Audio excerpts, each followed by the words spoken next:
Shalom, selamat pagi Ibu Bapak Saudaraku yang kasih dalam Tuhan. Hari ini Rabu 13 Mei, kembali saya dan Ibu Gembala mengajak Ibu Bapak Saudaraku bersama menyembah Tuhan. Yang lemah dikuatkan, yang miskin diperkaya, yang buta pun melihat. Semua Dia buat bagiku.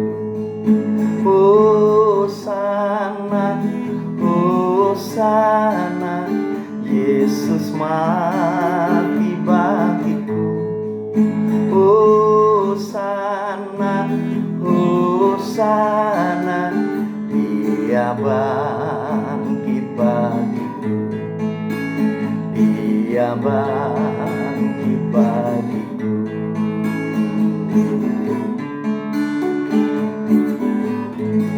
Kita berdoa. Bapa, kami rindu menimba kekuatan dari-Mu melalui firman-Mu. Untuk itu berfirmanlah, kami siap untuk mendengar. Di dalam nama Tuhan Yesus bersama kami mendengar firman Tuhan. Haleluya, amin.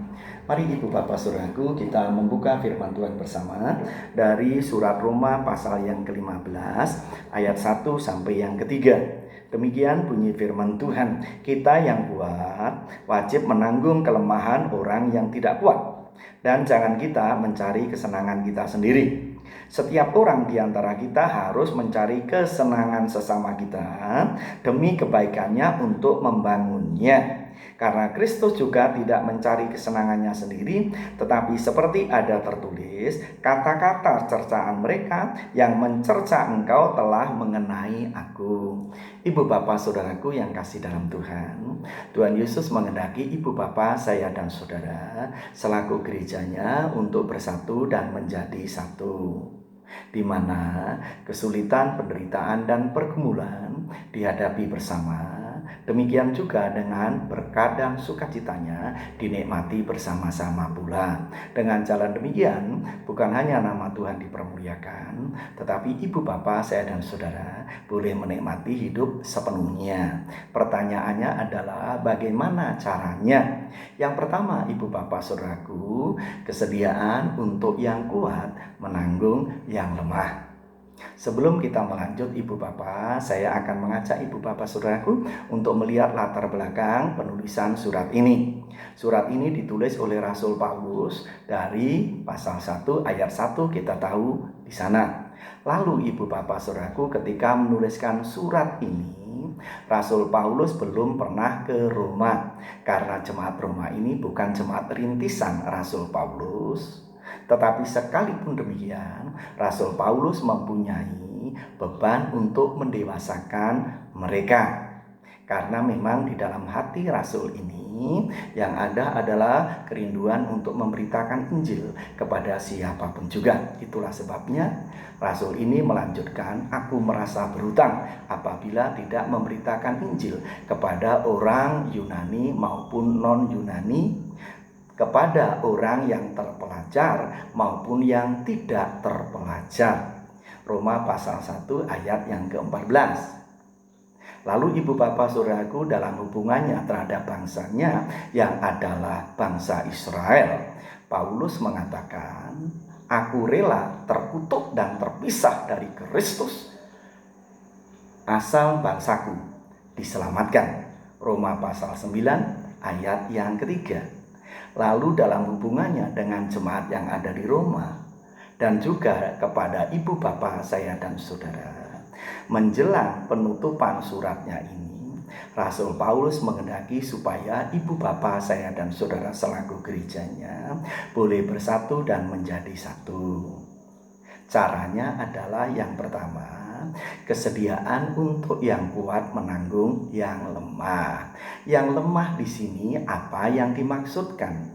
Lalu yang kuat apa yang dimaksudkan? Dari pasal 14 ayat 1 di sana dikatakan, terimalah orang yang lemah imannya tanpa mempercakapkan pendapatnya. Yang dimaksudkan yang lemah adalah lemah imannya. Lalu yang kuat tentunya adalah yang kuat imannya di mana suara hatinya lebih terang, di mana anak Tuhan itu mengizinkan Roh Kudus meneranginya, memimpinnya, mengarahkan, membentuk, dan memperlengkapi sehingga menjadi pribadi yang bertumbuh terus-menerus di dalam Tuhan dan kokoh dalam iman serta pengharapannya. Nah, mereka yang sudah sampai ke tataran itu, Rasul Paulus menghendaki supaya mengangkat dan menerima anak-anak Tuhan yang lemah iman supaya duduk sama rendah, berdiri sama tinggi. Dengan jalan demikian, kesatuan boleh terjadi. Lalu yang kedua, Rasul Paulus mengatakan bahwa syaratnya bukan hanya yang kuat bersedia menanggung yang lemah, tetapi kesediaan semua tanpa terkecuali, peristiwa yang kuat imannya untuk bersedia menyangkal diri dengan merendahkan diri di hadapan Tuhan, bersedia mengangkat yang lemah tadi supaya terjadi sukacita bersama-sama. Ayat yang kedua di sana dikatakan, Ibu Bapak Saudaraku, setiap orang di antara kita harus mencari kesenangan sesama kita demi kebaikannya untuk membangunnya. Yang kuat tidak menjadi sombong lalu memegahkan diri, yang lemah tidak menjadi rendah diri, tetapi semuanya dalam sukacita bersama-sama. Lalu yang ketiga, Ibu Bapak Saudaraku, Rasul Paulus mengatakan, jadikan Yesus sebagai teladannya.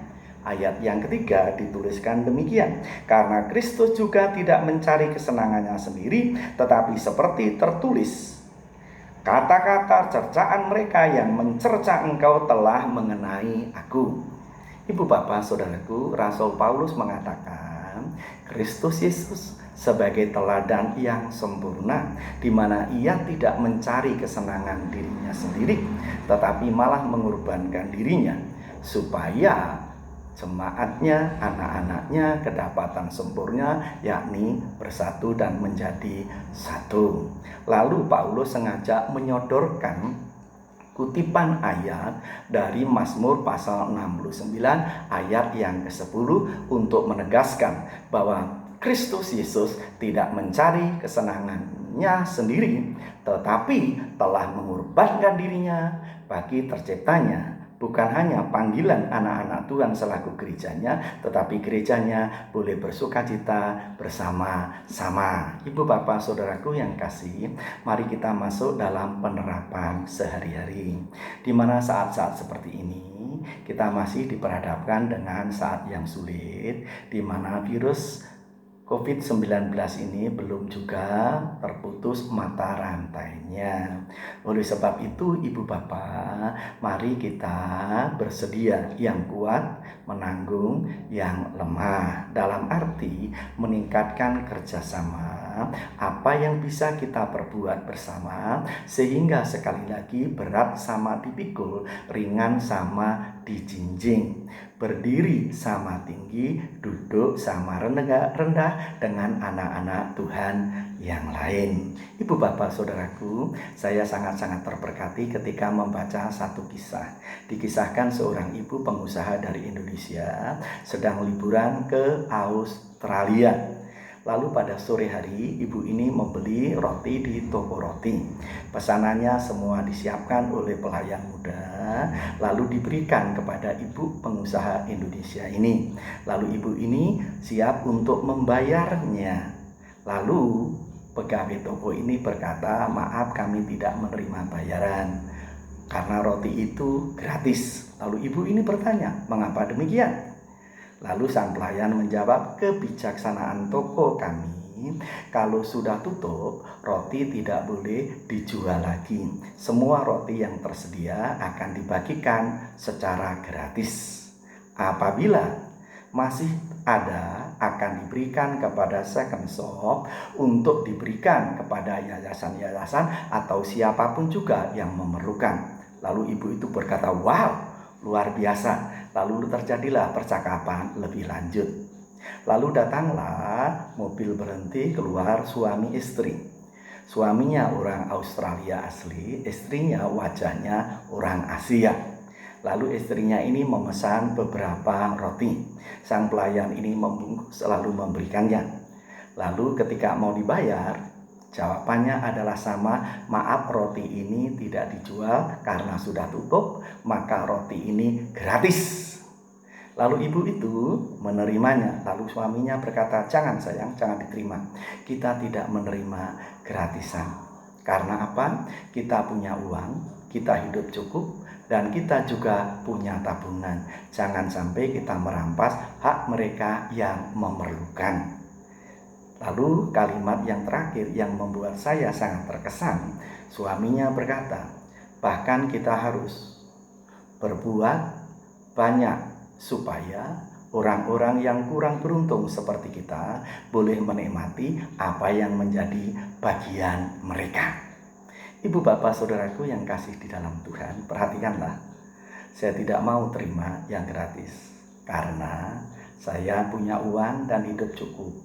Bukan sombong, tetapi mengedepankan kesejahteraan orang lain karena orang lain lebih memerlukan.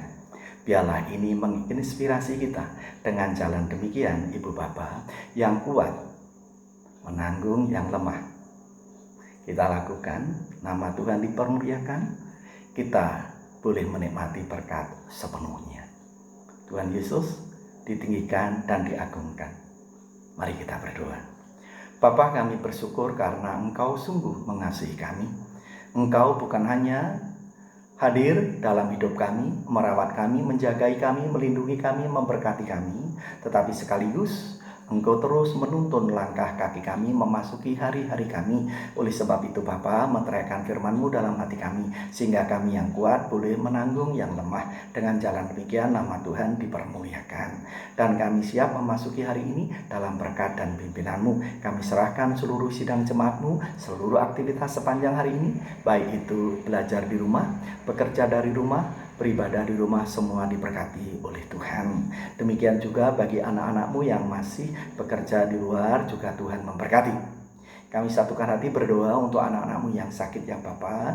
Berangkat dari firman-Mu yang mengajar kepada kami, oleh bilurnya kamu telah sembuh, jadilah sembuh di dalam nama Tuhan Yesus. Hiburkan yang bersedih hati, kuatkan yang lemah, tegakkan kembali harapan yang sudah terkulai. Yakinkan di dalam Tuhan selalu ada jalan keluar dan pertolongan. Berkati bangsa dan negara kami yang berjuang untuk memutus mata rantai virus ini, supaya secepatnya boleh terputus dan kami semua boleh kembali kepada kehidupan normal dan nama-Mu dipermuliakan. Dalam nama Tuhan Yesus. Amin. Selamat pagi, Tuhan Yesus memberkati kita semua.